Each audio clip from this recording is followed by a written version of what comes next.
বাংলার ইতিহাস ঐতিহ্যের এক অনন্য স্থাপনা বাগেরহাটের ৬০ গম্বুজ মসজিদ।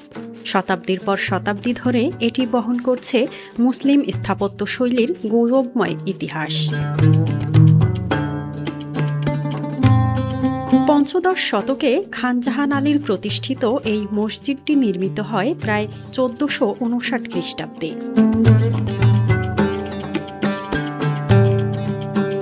লাল ইটের গাঁথুনিতে তৈরি বিশাল এই স্থাপনাটিতে রয়েছে ৬০টি গম্বুজ, যার কারণে এটি ৬০ গম্বুজ মসজিদ নামে পরিচিত।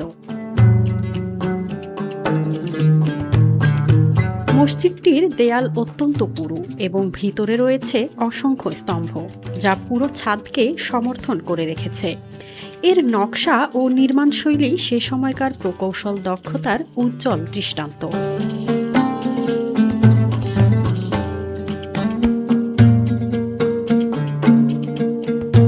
১৯৮৫ সালে ইউনেস্কো এটিকে বিশ্ব ঐতিহ্যবাহী স্থানের স্বীকৃতি দেয়, ফলে আন্তর্জাতিক পরিমণ্ডলেও বেড়েছে এর গুরুত্ব।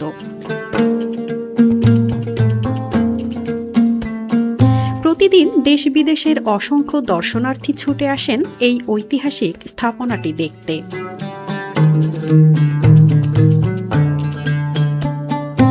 ইতিহাস, সংস্কৃতি আর ধর্মীয় ঐতিহ্যের অপূর্ব সমন্বয়ে দাঁড়িয়ে আছে ৬০ গম্বুজ মসজিদ, যা শুধু একটি উপাসনালয় নয়, বরং আমাদের অতীতের গৌরবময় সাক্ষী।